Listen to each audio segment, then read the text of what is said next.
Donc une année vient de passer, une année remplie de différentes choses, et on sait très bien qu'on a la coutume, bienvenue, on a la coutume de se souhaiter la bonne année, et c'est souvent ce que l'on partage et que l'on aime partager. Souvent, on va se dire bonne année et que cette année 2021 soit bonne, plein de bonnes choses. Et on se souhaite aussi la santé. La plupart du temps, en fait, quand on dit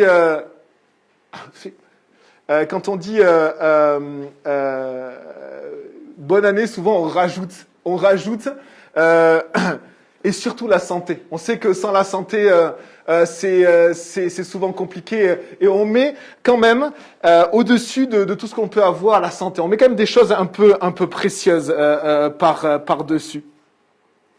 Et donc, voilà ce qu'on souhaite, bonne année, bonne santé, meilleurs vœux. Et puis, on se projette dans l'année qui vient. Hein, on se dit, en fait, bonne année 2021, c'est-à-dire pour l'année qui vient qui va arriver. La question qu'on se pose, c'est, on pense à l'année qui arrive, hein, et est-ce qu'on pense à l'année qui vient de s'écouler? Ce qui est marrant cette année-là, c'est qu'on n'a tellement pas envie de penser à l'année qui vient de s'écouler. Et les gens disent, bon, voilà, on a tourné la page. Hein, on a tourné la page, l'année 2021 ne peut pas être pire que l'année 2020, élue quasiment à l'unanimité comme étant la pire année de l'humanité. Alors que c'est faux, hein, je pense qu'il y a des années, je pense, si on était propulsé comme ça par une machine à travers le temps, là, dans certaines années de l'histoire, on se dirait peut-être que c'était pas mal le Covid. Je vais prendre mon masque, me laver les mains, ça va très bien. Mais en tout cas, ça a été une année difficile, éprouvante pour beaucoup, une année particulière. Eh bien, la question, c'est comment, en fait, on se souhaite le bon, le meilleur, bonne année, que le meilleur soit sur vous. La question, c'est comment se diriger vers ce bon et vers ce meilleur, en fait, ou plutôt vers ce mieux. On a envie de se diriger vers du mieux. Et c'est ce que l'on dit, en fait, aux gens. Et à chaque fois, à chaque année, quand on parle à nos amis, souvent, on dit, ouais, cette année, elle a été galère, quand même. On a été galère, ça a été vraiment une année difficile, mais l'année prochaine, on espère que ça va mieux aller, mieux. On a envie de se diriger vers le mieux. Et on a un petit problème, c'est que, il y a un an, on s'est souhaité quand même la bonne année. On s'est souhaité quand même le mieux. Et c'est pas forcément le mieux qui est arrivé. Et donc la question qu'on va se poser en début de cet enseignement thématique, c'est mais comment se diriger vers le mieux? Comment on fait pour se diriger vers ce qui est mieux et vers ce qui est bon? Et je vous cite un verset qui ne va pas vous faire plaisir. Je sais, ô Éternel, que le destin de l'homme n'est pas entre ses mains et que celui qui marche n'est pas le maître de ses pas. On souhaite le mieux et la Bible nous dit mais tu n'as aucun pouvoir et aucune autorité pour aller vers ce mieux que tu désires. Peut-être que tu l'auras.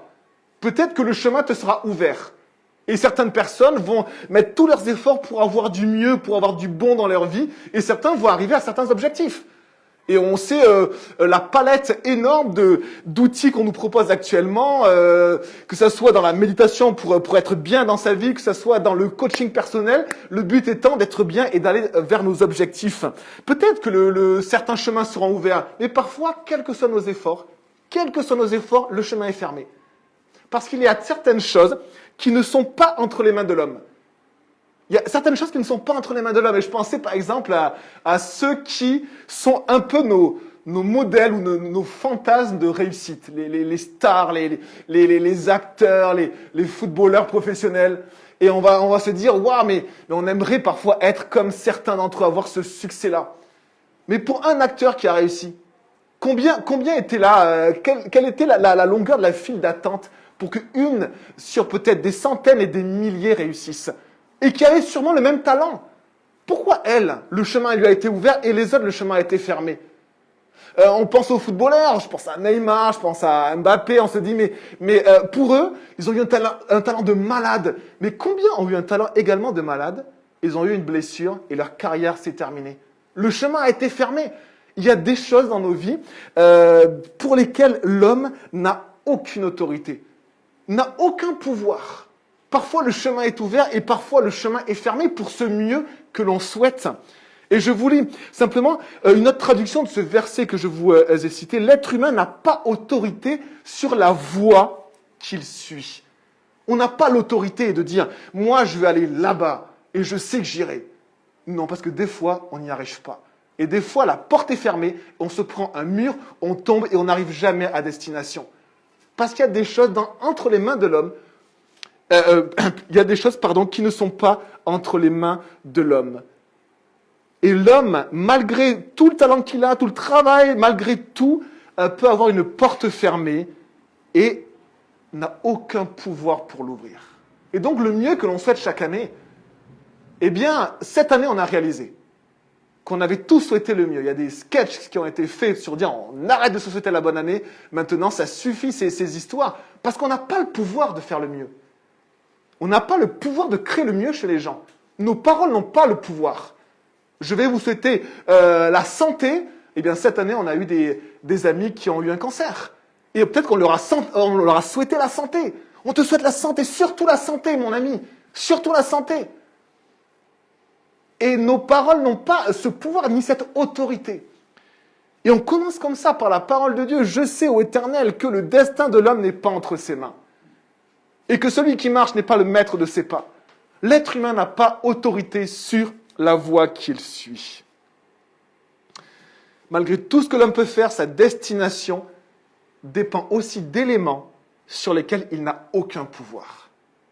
Aucun pouvoir. Parfois ça marche, parfois ça ne marche jamais. Et alors comment se diriger vers le mieux? Parce qu'on a envie de se diriger vers le mieux. Et je pense que Dieu a aussi envie que nous dirigions vers le mieux. Comment vivre une bonne année? Est-ce que ce serait impossible? Et si on avait encore 3 confinements devant nous, est-ce qu'on pourrait vivre une bonne année? Eh bien, je vous cite un témoignage d'un ami de la famille qui a écrit ceci. Alors que tout le monde disait plus jamais cette année 2020, eh bien, lui a écrit ceci. Il a dit un millésime cette année 2020. Et je l'ai trop aimé. Je ne vous dis pas qui c'est, sinon on va vouloir lui casser la figure. Je ne vous dis pas qui c'est. Elle a cassé la routine des années qui se suivent et se ressemblent. Elle a mis à mal nos certitudes, nous a appris à nous reposer davantage sur notre Dieu. Tous ceux qui ont vécu ces moments avec Dieu ont pu au moins trouver quelque chose de positif dans ces épreuves, ces afflictions et ces moments difficiles. Alors la barre sera haute pour l'année qui arrive. Incroyable comment une personne qui connaît Dieu, qui connaît Jésus, a pu vivre cette année avec un regard après coup positif, un bilan. Il a fait un bilan cette année, il a dit, finalement, moi je l'ai aimé, pas parce qu'elle était agréable, mais parce que j'ai trouvé des choses qui ont été bonnes pour moi. Et on va s'intéresser à ceci, comment se diriger vers le mieux. Bien, vous savez, quand on fait une randonnée en montagne, ou quand on se dirige, on imagine qu'il n'y a pas de connexion Internet, et qu'on ne sait pas où aller, on prend une carte. Vous savez, les vieilles cartes, là, les trucs papier, et on prend une carte, et on l'ouvre.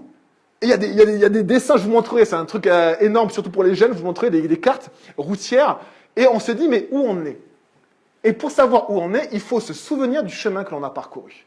Il faut se souvenir de quel village on a passé. Il faut se souvenir de quelle route on a pris. Et quand on a regardé les villes que l'on a passées, on dit, ah mais tiens, on est là, on est passé par là. Et quand on arrive à se repérer sur la carte, alors, quand on a fait un bilan du chemin qu'on a parcouru, alors on regarde maintenant quels sont les chemins qui s'ouvrent à nous. Et on regarde où est-ce qu'on veut aller. Et je pense vraiment, ça fait un peu punchline des grandes églises, mais je pense vraiment que pour apprendre à se diriger vers le mieux, il faut déjà faire un bilan du chemin parcouru. Faire un bilan du chemin parcouru. Et c'est ce que l'on va faire ensemble avec un homme qui s'appelle Jacob, qui a fait un bilan de tout le chemin qu'il a parcouru. Et on va voir dans cette vie qui peut-être nous ressemble et qui nous enseigne en tout cas, encore aujourd'hui, cet homme a vécu il y a 4000 ans. Et ce qu'il a vécu et ce qu'il dit nous enseigne encore aujourd'hui dans cette parole de Dieu. On regarde ceci et je vous invite à prendre Genèse au chapitre 47. Si vous avez des Bibles, c'est le premier livre de la Bible, Genèse au chapitre 47. Les chapitres, c'est les gros caractères et les versets, c'est les petits caractères. Donc 47, vous le voyez en gros, page 36 de ces Bibles-là. Et Genèse 47 au verset 8. Et on va voir en premier le bilan de Jacob sur sa propre vie. Jacob a 130 ans. On connaît la crise de la quarantaine. Eh bien là, on ne savait pas qu'il y avait une crise aussi de la centrantaine. Et il va faire sa crise de la centrantaine, il va faire un bilan de sa vie. Vous savez, souvent à 40 ans, 50 ans, etc., il y a des moments où on fait un bilan, on ne sait pas pourquoi. Ça cogite et on fait un bilan. Ça serait bien de faire ce bilan chaque année. De dire, tiens, cette année, qu'est-ce que j'ai appris? Quelles sont les bonnes choses qui se sont passées? Et vers quoi j'ai envie d'aller? Eh bien, un homme très important dans Genèse 47 et au verset 8 va lui dire ceci. Quel âge as-tu? Et Jacob ne va pas simplement citer son âge, il va faire un bilan de sa vie. Et au verset 9, je lis, Jacob répondit, « Ma vie errante dure depuis 130 ans. Elle a été courte et mauvaise. Et elle n'a pas atteint la durée de la vie errante de mes ancêtres. » Jacob fait un bilan de toute sa vie. Et voilà quelle est sa description sur sa propre vie. Et je peux vous poser aussi cette question, en lien avec ce passage. Quel âge avez-vous? Quel âge avez-vous? Quel bilan vous feriez de votre propre vie? De cette année qui vient de s'écouler, mais plus largement. Comme cet homme a demandé à Jacob, quel âge as-tu? Et Jacob, il a fait un bilan de sa vie. Et Jacob, il dit ceci. Il dit, les jours des années de ma vie ont été peu. Le mot hébreu, me'at, c'est peu. C'est-à-dire moindre, moins nombreux et moins bien que mes pères, mes ancêtres, les personnes autour de moi. Et ils ont été mauvais. Le mot, c'est ra. Et qui signifie chargé de mauvaises choses, chargé de tristesse, chargé de souffrance et chargé aussi de péché. Voilà ma vie. Jacob, c'est un homme qui, depuis le début, est décrit dans la Bible comme un homme tordu. Un homme qui est tordu, qui est tortueux, à l'image de son cœur, et il va prendre des décisions toujours tordues. Jamais franches. Il va toujours vouloir détourner les choses pour obtenir. Et le bilan de sa vie, c'est ma vie a été moins bonne que mes ancêtres. Et elle a été mauvaise, c'est-à-dire chargée de mauvaises choses, chargée de péché, mais chargée aussi de souffrance et de tristesse. Ce mot-là, ra, mauvais, a toutes ses significations. Et donc on a ici Jacob qui prend la carte de sa vie. Il est sur la randonnée de sa vie, il prend la carte, il se situe sur la carte, il fait un bilan. Par où je suis passé, qu'est-ce que j'ai fait? Il regarde où il est passé. Et il regarde les nombreux choix mauvais, les nombreuses actions mauvaises.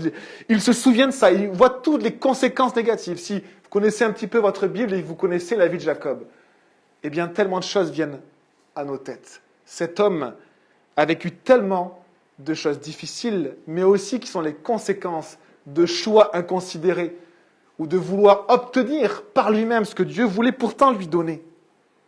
Et on a ce bilan qui est noir, qui est négatif, mais on voit par la suite que son bilan va être associé à un espoir démesuré. À la fin de sa vie, Jacob va parler à ses fils. Il avait 12 fils. C'est une grande bénédiction d'avoir des enfants avant. Maintenant, on fait tout pour avoir le moins d'enfants possible, pour réguler la venue d'enfants. Avant, c'était le contraire. Avant, le désir cher de chaque famille, de chaque personne, de chaque homme et chaque femme, c'était d'avoir une grande quantité d'enfants. C'était la bénédiction, la plus grande qui soit. Jacob a été béni. Mais il a obtenu également ce grand nombre d'enfants avec plusieurs femmes, par ses propres moyens. Ça a créé tellement de soucis dans sa vie, tellement de tristesse, tellement de souffrance. Mais dans toute sa vie, quand on lit la vie de Joseph, on lit que même à la fin de sa vie, après ce bilan qui est négatif, il va rajouter quelque chose. Un peu comme cette personne qui a trouvé l'année 2020 super. Et il va dire ceci, après une vie très difficile. Dans Genèse 48, c'est la même période de sa vie, c'est à la fin de sa vie également. Jacob va dire à son fils, « Le Dieu Tout-Puissant m'est apparu. » Et il va citer l'événement de sa vie qui a tout changé pour lui. Il y a Jacob, le tordu, le tortueux, et il y a à un moment donné une rencontre. Il y a Dieu qui se révèle. Dieu dans toute la Bible, de la Genèse à l'Apocalypse, est celui qui se révèle. Celui qui veut parler aux gens. Et Dieu ici se révèle à Jacob alors qu'il doit fuir sa famille, alors qu'il est tout seul, alors qu'il n'y a plus rien. Dieu lui parle. Il se révèle dans un songe. Dans une ville qui s'appelle Luz, la lumière. Dans un pays qui s'appelle Canaan. Et il dit ceci, « Le Dieu Tout-Puissant m'est apparu à Luz, dans le pays de Canaan, et il m'a béni. » Alors qu'à la fin de sa vie, Jacob dit, mais quelle vie affreuse, quelle année affreuse. Je ne sais pas combien de confinements a vécu Jacob. Lui, il a vécu des exils. Il a vécu des exils à cause de ses fautes, à cause de ses mauvais choix, à cause de sa manière tordue de gérer sa vie. Mais il va dire, un jour, Dieu s'est révélé à moi et il m'est apparu et il m'a béni. Et ce qui est très intéressant dans cette rencontre avec Dieu, c'est que Dieu va lui dire ceci. Jacob, verset 4 de ce chapitre 48, « Je te donnerai des enfants, je rendrai tes descendants nombreux, et je ferai sortir de toi tout un groupe de peuples. Je donnerai ce pays à ta descendance après toi pour qu'elle le possède toujours. » Alors qu'on a un tordu, alors qu'on a quelqu'un qui ne sait pas gérer sa vie, qui fait des mauvais choix sur mauvais choix, qui en paye les coquilles toute sa vie, à la fin de sa vie, il dit « Ma vie a été mauvaise et courte », eh bien Dieu lui promet les plus grandes bénédictions qu'un homme de cette époque-là aurait pu souhaiter. Il lui promet déjà des enfants, mais des enfants nombreux. Il lui promet même que ses enfants formeront un peuple. Il lui promet même d'avoir une terre pour que ce peuple qui va sortir de lui le possède à toujours. Ce sont les plus grandes bénédictions qui existent dans le temps de Jacob. Et malgré cela, à la fin de sa vie, Jacob dit « Ma vie a été difficile, a été une affliction, a été remplie de tristesse. » Et on a ces deux choses. Ce bilan de ce qui vient de s'écouler, mais un espoir. Un Dieu qui se révèle et un Dieu qui montre quelque chose vers l'avenir, vers l'année qui arrive, vers 2021, 2022. Et ce Dieu-là, qui se révèle, donne une bénédiction. Mais c'est une promesse. Quand Dieu a dit ça à Jacob, Jacob ne s'est pas réveillé le matin et il n'a pas vu une femme à ses côtés et 18 enfants. Quand il s'est réveillé, il était seul, au milieu de nulle part. Et il va vivre, il va essayer d'acquérir par lui-même cette bénédiction. Ça va être un fiasco total. Mais malgré cela, Dieu va le faire avancer et Jacob va réaliser une chose incroyable, une chose qui est citée dans le verset 15 de ce même chapitre 48. Regardez le verset 15. Jacob, comme ça se faisait à l'époque, il bénit son fils. À la fin de sa vie, souvent les pères bénissaient leurs enfants. Et il dit ceci, que le Dieu devant lequel ont marché mes pères Abraham et Isaac, le Dieu qui a pris soin de moi depuis que j'existe. Malgré tout, Dieu a pris soin de moi et je l'atteste depuis que j'existe jusqu'à aujourd'hui. L'ange qui m'a délivré de tout mal. Bénisse tes garçons, Joseph. Il parle à son fils. Jacob atteste d'une chose. C'est que Dieu, malgré ses faux pas, malgré ses souffrances, malgré ses hauts et ses grands bas, malgré ses exils, malgré ses confinements, malgré tout, les difficultés de sa vie, il dit oui, Dieu a pris soin de moi et m'a délivré de tout mal. Tu peux juste, je vais juste continuer. Je vais juste continuer. Et le Dieu qui a pris soin de moi depuis que j'existe jusqu'à aujourd'hui, l'ange qui m'a délivré de tout mal. Et dans la vie de Jacob, on va voir 3 choses importantes que je pense que Dieu souhaite pour chacun.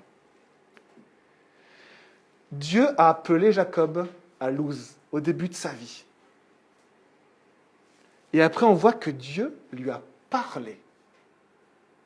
Et après, on voit que Dieu lui a promis des bénédictions. Et Dieu fait la même chose avec nous. Dieu nous appelle comme il appelle Jacob, comme il a appelé Jacob. Il nous appelle de différentes manières. Parce qu'on croise des chrétiens, parce qu'on entend la parole de Dieu, parce qu'on voit la nature qui est merveilleuse et qui nous montre qu'un Dieu tout-puissant existe.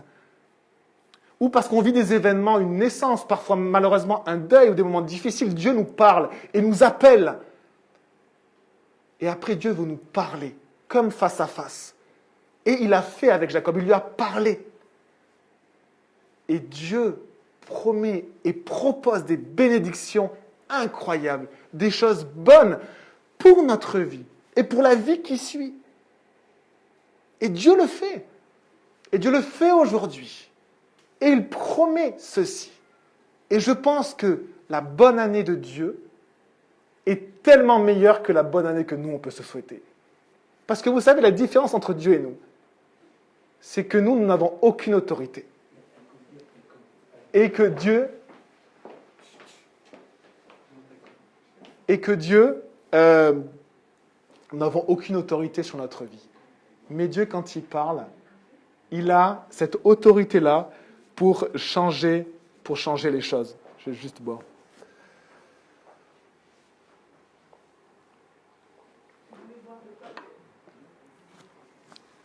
On prie pour ce gars. Priez quand vous voyez la meilleure réaction, c'est de prier simplement. Et merci Seigneur, parce que cet homme a pu écouter 5 minutes de la parole de Dieu. On prie pour lui. D'ailleurs, on va prier pour lui maintenant.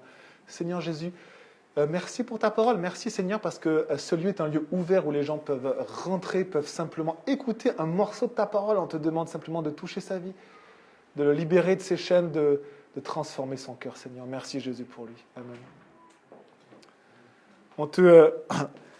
Et Dieu veut faire la même chose pour nous. Il nous appelle de différentes manières et il veut nous parler personnellement. Et après, il nous promet des bénédictions. Et donc on voit que Jacob a fait ce bilan de sa vie courte et mauvaise. Mais il a dit, une chose est arrivée, une chose qui a changé complètement ma vie, c'est que Dieu s'est révélé à moi et j'ai réalisé que Dieu est celui qui a ma vie entre ses mains. Dieu est celui qui s'occupe de moi. Dieu est celui qui prend soin de moi. Et même depuis que je suis né. Dieu est celui qui me connaissait avant même que je naisse, qui voulait me bénir avant même que je vienne au monde. Et c'est celui aussi qui me délivre de tout mal.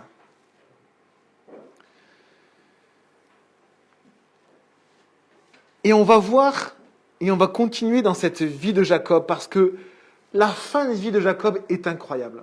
Jacob, c'est pas trop l'exemple que l'on veut suivre, puisqu'il a fait tellement d'erreurs qu'on se dit, sincèrement, je préfère ressembler à Abraham qu'à Jacob. Et malheureusement, même Abraham a fait des erreurs, mince. Alors je veux ressembler au roi David. Mais même David a fait des énormes bourdes catastrophiques. Donc c'est compliqué de savoir à qui on veut ressembler. Eh bien, Joseph, peut-être, c'est un homme qui a vraiment marqué son temps, qui a été utilisé par Dieu. Et Joseph, c'est le fils de Jacob. Et ce fils-là, Dieu va se servir de lui pour révéler des choses à Jacob. Joseph, le fils de Jacob, il va avoir une histoire très particulière. Il va être vendu par ses frères. parce que ses frères vont être jaloux de lui. Ils vont même vouloir le tuer. Est-ce que vous connaissez quelqu'un dans l'histoire dont ses propres frères vont vouloir le tuer? Et il va partir comme s'il était mort. Tout le monde va croire qu'il est mort. Et à un moment donné, il va revenir comme s'il était ressuscité. Est-ce que vous connaissez quelqu'un qui est parti parce qu'on a voulu le tuer et tout d'un coup qui est revenu de la mort? Et l'histoire de Joseph est une histoire qui nous parle de Jésus. Et on va le voir dans beaucoup de textes. Il y a cette référence qui est claire entre ce que Joseph a vécu et ce qu'un jour Jésus fera. Et ce Joseph va être une bénédiction pour son père Jacob au-delà de toutes ses espérances. À tel point qu'à la fin de sa vie, après avoir dit « ma vie a été pourrie, mon année 2020 a été pourrie », eh bien, il va dire ceci: « Les bénédictions que j'ai eues dépassent celles de mes ancêtres. » À la fin de sa vie, Jacob va dire ce que j'ai reçu et les bénédictions que j'ai eues sont plus grandes même que Isaac, le patriarche, et que Abraham, le père de la foi. Elles sont plus grandes. Et Jacob l'a vu. Et c'est une réalité. Jacob a vraiment été béni encore plus grandement et puissamment que Isaac et Abraham, alors qu'il a fait tellement plus de mauvaises choses que ses pères. Et on va essayer de comprendre pourquoi. De cet homme qui a fait ce bilan de sa vie, qui a eu du mal à gérer sa vie, on va essayer de comprendre pourquoi. Et prenez Genèse 49, chapitre suivant, Genèse 49, et au verset 22. C'est un passage extraordinaire.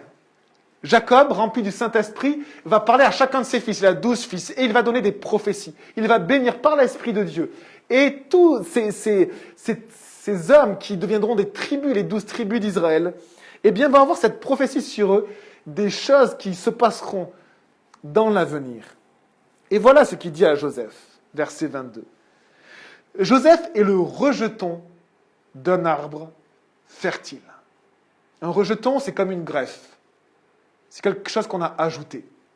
Le rejeton d'un arbre fertile près d'une source. Et le rejeton, c'est quelqu'un que l'on rejette. Ça vient d'ailleurs du mot rejet, rejeton. Et finalement, qui est là. Et ce Joseph est perçu comme une petite plante qui n'est pas considérée, qui pousse là où on n'aimerait pas, et qu'on ne veut pas regarder, qu'on veut mettre de côté, qu'on veut couper. On veut couper cette branche qui pousse, ce rejeton. Mais regardez, ces branches dépassent le mur, dépassent même les autres pousses. On l'a provoqué, on lui a lancé des flèches, les archers l'ont poursuivi de leur haine, mais son arc est resté ferme et ses bras ont été fortifiés par l'intervention du Dieu puissant de Jacob. Jacob parle de son Dieu comme son Dieu, le Dieu puissant. Regardez cette phrase, verset 24. Il est ainsi devenu le berger, le rocher d'Israël. Tous les Juifs savent que ces mots-là n'appartiennent pas à Joseph.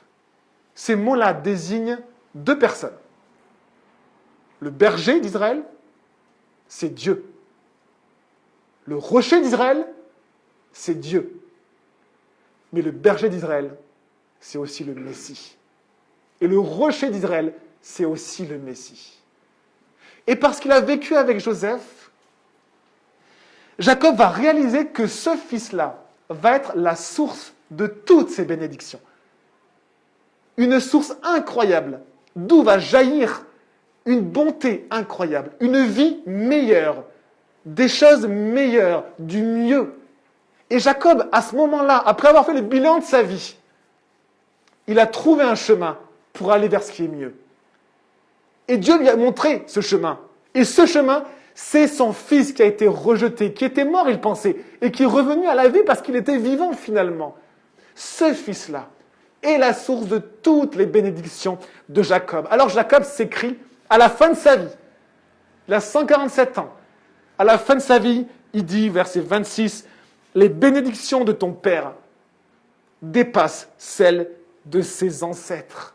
Elles vont jusqu'aux limites des anciennes collines. Qu'elles reposent sur la tête de Joseph, sur la tête de celui qui est le prince consacré, choisi, élu, au milieu de ses frères. Alors les thèmes que Jacob emploie ne décrivent pas simplement Joseph, le berger, le rocher d'Israël. Ce sont des termes prophétiques qui nous parlent de Dieu aussi et du Messie. Et vous avez ceci au verset 25. Quelque chose qui est annoncé et prononcé pour chacun d'entre nous. C'est-à-dire, c'est les bénédictions que Dieu donne à Jacob par son fils. Eh bien, Dieu veut aussi nous donner des bénédictions incroyables par son fils. Et regardez, c'est l'œuvre de Dieu. Et il t'aidera. Verset 25. C'est l'œuvre du Tout-Puissant. Et il te bénira. Il t'accordera les bénédictions du ciel. Et on sait que pour des nomades qui ont des troupeaux, ou pour des agriculteurs, on a besoin de la pluie pour avoir des prairies pour les pâturages. On a besoin de la pluie pour avoir des champs qui poussent et avoir des récoltes. Il te donnera les bénédictions de l'eau souterraine. Et on sait à tel point que pour les bédouins, pour les nomades, pour les cultivateurs également, mais surtout pour ceux qui ont des troupeaux, les sources, des puits, c'est quelque chose de crucial. Ils se battaient pour des puits. Il te donnera les bénédictions de l'eau souterraine. Les bénédictions ici, c'est écrit de la mamelle, c'est-à-dire en fait le sein nourricier. La maman qui donne, qui allaite son fils. Et vous savez également la mortalité infantile qui existait jusqu'à d'ailleurs très récemment. Et quand on avait un enfant qui était nourri par sa mère et qui était fort, mais quelle bénédiction! Combien d'enfants étaient nourris par leur mère et puis mouraient soit de maladie, soit de malformation, soit d'une carence. Et quand on avait un enfant qui était bien nourri, qui était fort, c'était une bénédiction. Et encore, et du ventre maternel. Et là, c'est encore des enfants nombreux. Le ventre de la femme qui donne la vie, ou qui porte la vie, et dont notre famille peut se multiplier. Et là, on voit cette liste de bénédictions. Il n'y a pas plus grande bénédiction qui existe dans ce temps-là. Il n'y en a pas de plus grande. Les bénédictions du ciel, les bénédictions de l'eau souterraine, les bénédictions du sein nourricier et les bénédictions du ventre maternel. Il n'y a pas de plus grande bénédiction que cela. Et Jacob réalise que tout ça lui a été donné par son fils Joseph. Et aujourd'hui, Dieu fait la même chose. Et Dieu, alors qu'il nous appelle par différentes manières, alors qu'il veut nous parler par la Bible, par sa parole, il nous promet aussi toutes les bénédictions que l'on pourrait même espérer, qu'on ne peut même pas concevoir. Il nous promet une année 2021, une année 2022 complètement exceptionnelle. Pas forcément ce que nous pensons nous, mais parce que lui veut nous donner. Et la personne qui a dit, moi j'ai passé une année 2020 que j'ai aimée à trouver ces bénédictions-là, alors qu'il a vécu comme nous le Covid. Et alors qu'en plus, on connaît, c'est une personne qu'on connaît bien, eh bien alors qu'en plus il a vécu une des épreuves les pires de sa vie. On a partagé et il a pu nous partager ça, la pire épreuve. Et à la fin de cette année, alors qu'il a vécu la pire épreuve qui n'a rien à voir avec le Covid, plus le Covid, il dit, moi j'ai aimé cette année-là. Parce que Dieu m'a béni et je l'ai vu. Et Dieu aujourd'hui nous propose la même chose. Il nous propose de nous bénir, pas de la manière dont nous le concevons, mais de nous bénir réellement. En vérité, réellement. Pour l'année qui vient, pour 2021. Et ces bénédictions-là, Dieu les propose en Jésus, son Fils, qui est mort, rejeté par ses frères, qui est ressuscité. Et Jésus est la source de toute bénédiction. Et si on ne comprend rien à tout ce message, il faut comprendre un mot simplement, Jésus. Jésus est celui qui délivre. Jésus est celui qui pardonne. Jésus est celui qui nous dirige, le berger. Jésus est celui qui est le rocher, sur lequel on peut marcher, se poser, quelles que soient les épidémies, quelles que soient les catastrophes qui ébranlent notre monde, quelles que soient les peurs. Avant, c'était des invasions que les gens vivaient. Quel que soit ceci. Jésus est à la fois le berger, celui qui me guide. On a fait un bilan de notre vie. Le bilan de Jacob n'était pas bon, mais il a trouvé maintenant la voie. Le berger. Le rocher. Et ce qu'il a trouvé le remplit de joie. Il s'exclame, mais en fait, je suis encore plus béni, plus heureux que tous mes ancêtres, qui sont pourtant les plus grands exemples qui existent au monde, sur la foi, sur la piété, et ainsi de suite.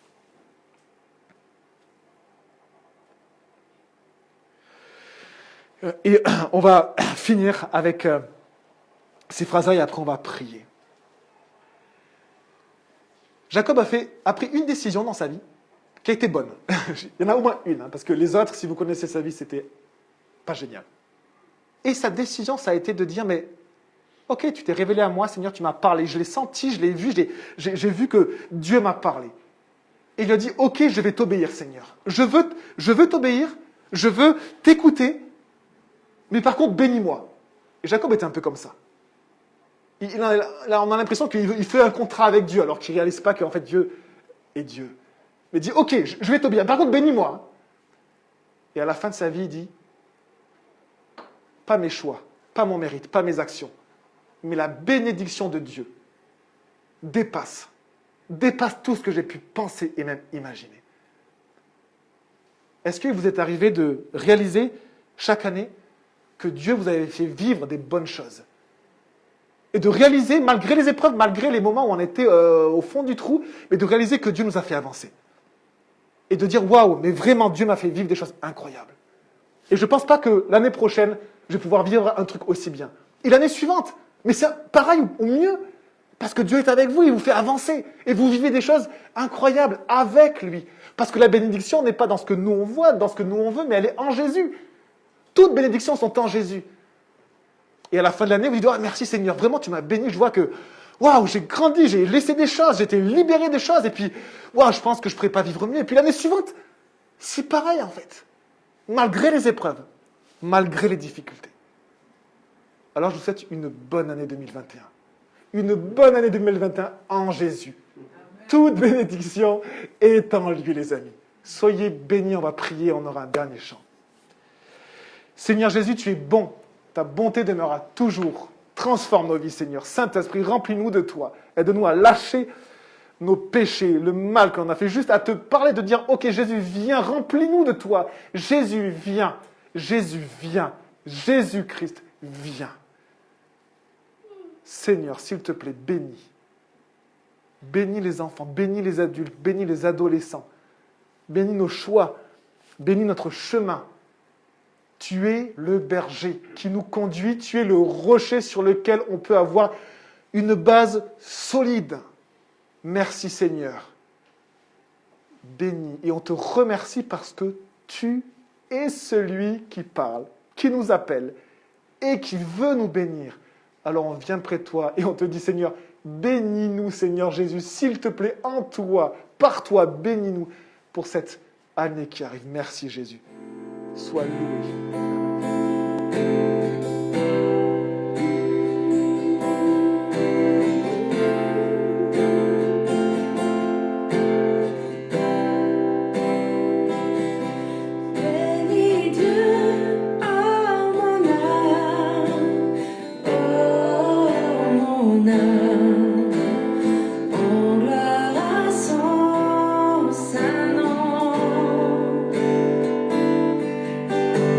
Chante comme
jour viendra.